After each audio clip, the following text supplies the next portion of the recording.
Salam alaikum wa rahmatullahi wa barakatuh. Cette séance est consacrée à la correction du contrôle continu des maths niveau 6e année études primaires 6e année. Première question. Je pose et j'effectue les opérations suivantes. Je commence par l'addition. Donc pour l'addition, nous avons ici un nombre antinaturel, donc je dois transformer en un nombre décimal. J'ajoute la virgule avant les unités et 2 zéros si possible. Plus, je commence par ajouter la virgule premièrement, la partie décimale, puis la partie entière. Maintenant, 0 plus 4, 4, 3, 7 plus 8, c'est 15, la retenue, 1 plus 1, c'est 2, et 9. Passons à la soustraction. 485,7 moins, je commence toujours par la virgule, j'écris 5, 3 centièmes, 6 millièmes, et j'ajoute la partie entière sans oublier les zéros des centièmes et les zéros des dixièmes, des millièmes. Maintenant, 0 moins 6, impossible, je retiens et je fais revenir la retenue. 10 moins 6, c'est 4. 0 moins 4, impossible. Je retiens et je fais revenir la retenue. 10 moins 4 est égal à 6. 7 moins 6 est égal à 1. N'oubliez pas la virgule. 5 moins 5, impossible. Je retiens, je fais revenir la retenue et je retiens. 15 moins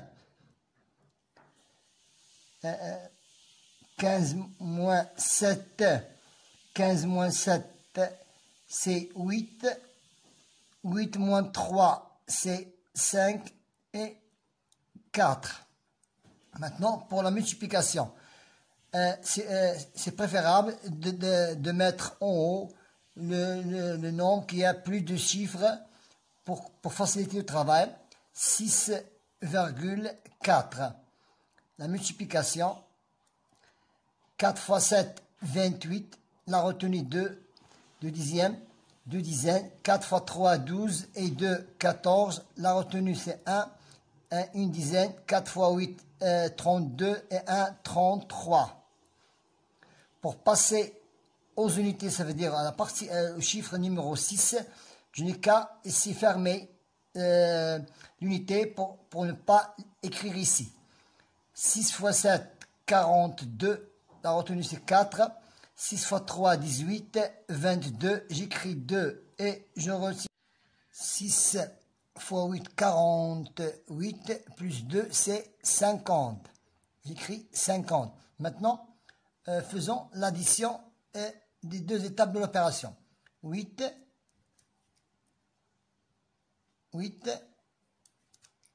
4 plus 2, c'est 6. Et 3 plus 2, 5. 3. Et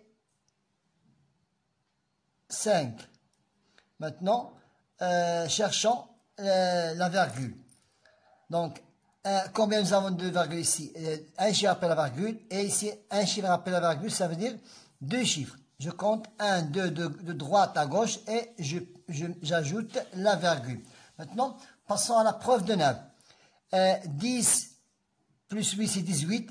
8 plus 1, c'est 9. C'est la preuve de 9. Ça, on appelle preuve de 9. 6 plus 4, pour vérifier si le résultat est juste ou non. 6 plus 4, c'est 10. 1 plus 0, c'est 1.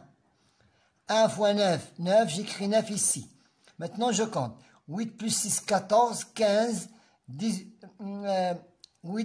5 plus 5, 10. 10 plus 8, c'est 18. 18 18 plus 6, 24, 25, 26, 27. 27, 2 plus 7 est égal à 9. Donc, le produit est juste. Deuxième question. Nous passons maintenant à la deuxième question.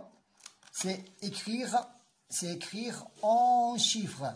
Écrire en chiffres ou bien en lettres. 403 600.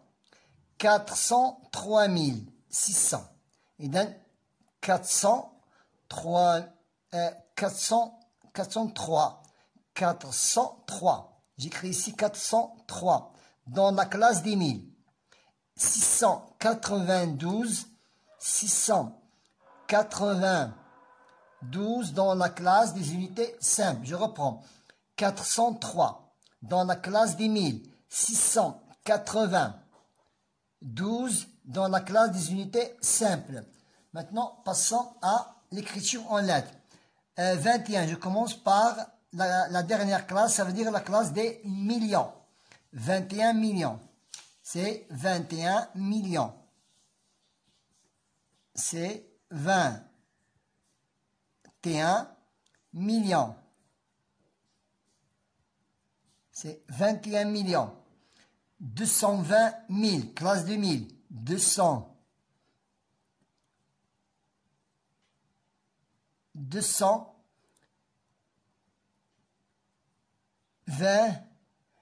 000. 220 000. 220 000, 109. 109. 109. Maintenant, je compare. Je passe à la partie de comparaison. Nous avons ici 9 dans la classe 10 000, 10 dans la classe 10 000. Donc, 9 est plus petit que 10. Maintenant, 36 dans la classe 10 000, 63 dans la classe 10 000. Donc, 36 est plus petit que 63. Maintenant, passons au troisième nombre. 25 dans la classe 10 000, 25 dans la classe 10 000. Donc, même millier. Maintenant, on passe à l'unité simple. 567, 180. Donc, 567 est plus grand que 190.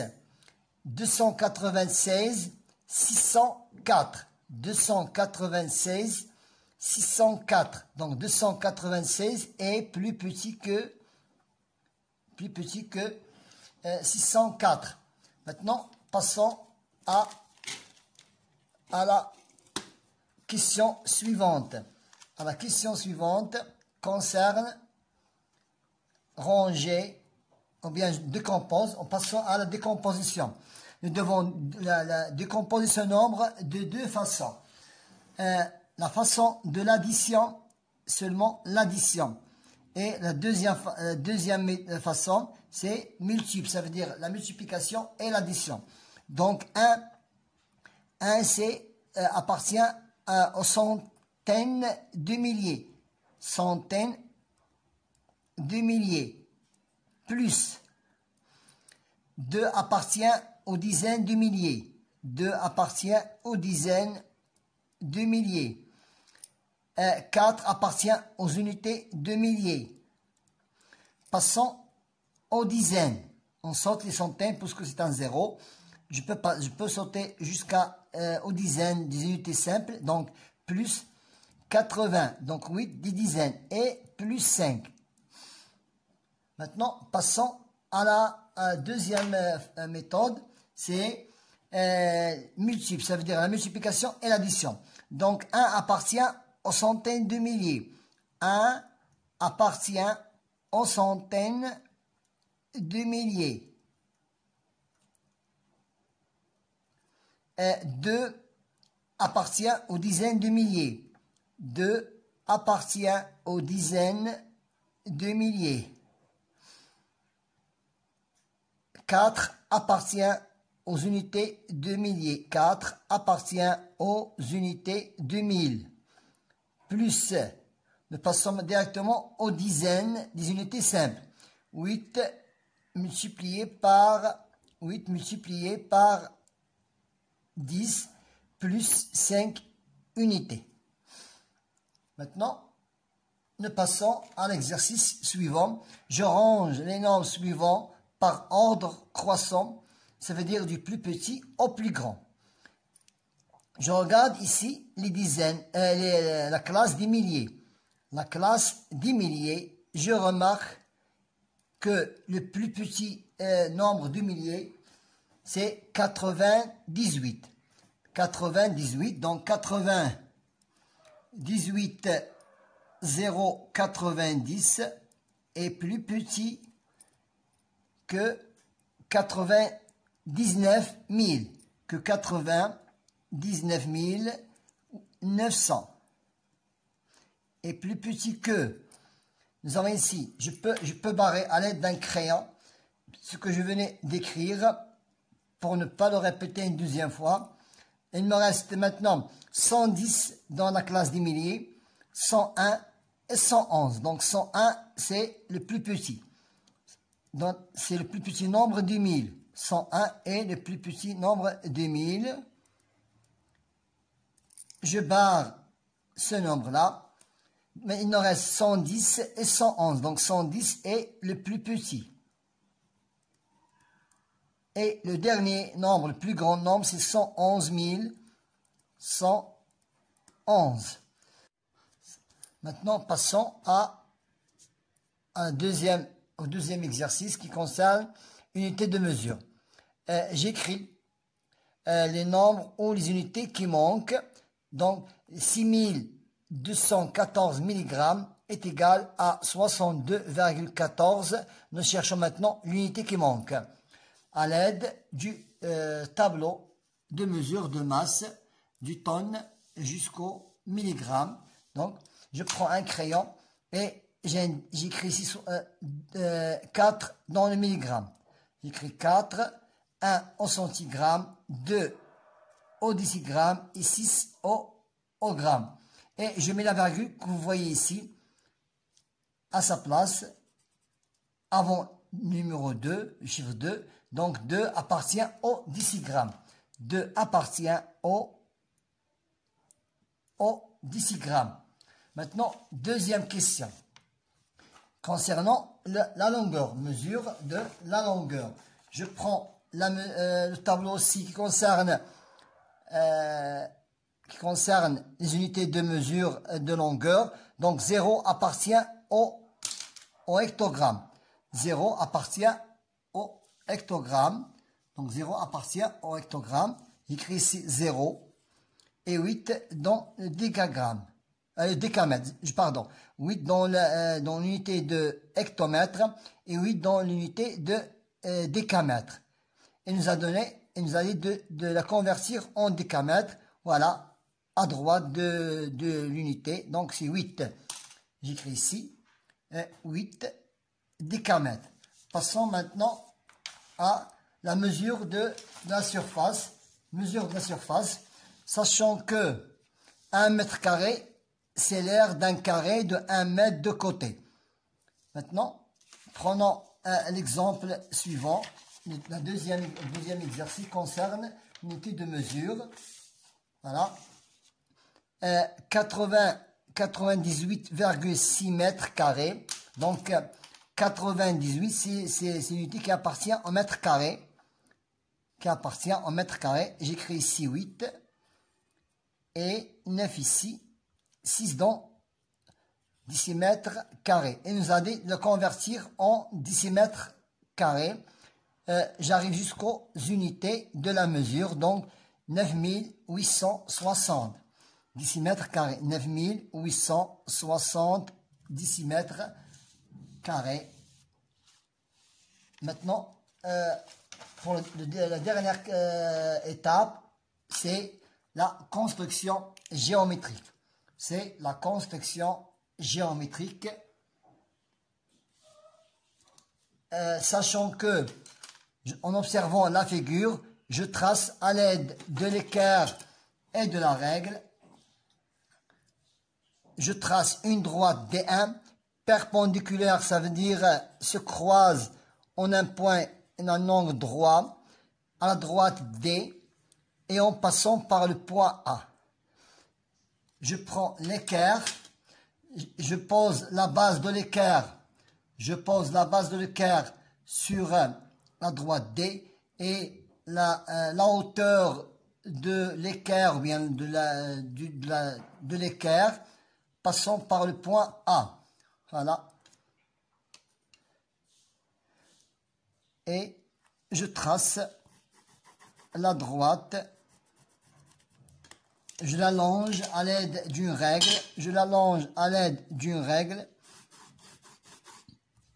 S'appelle la droite D1. Deuxième question. Je trace une droite D2 parallèle à la droite D. Elle est parallèle à la droite D et passant par le point A. De cette façon-là. Ressemble à la position du crayon. Donc, cette droite qui s'appelle D2 est parallèle à la droite D. Passant par le point A, donc j'utilise l'équerre et la règle. De cette façon-là. Voilà. Je fais monter l'équerre jusqu'au point A et je pose dessous la règle, voilà, et je trace la droite D2.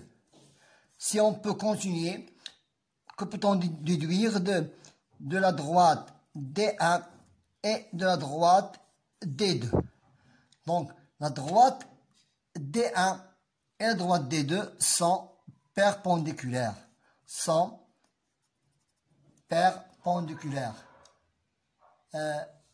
Bonne continuation et bon courage.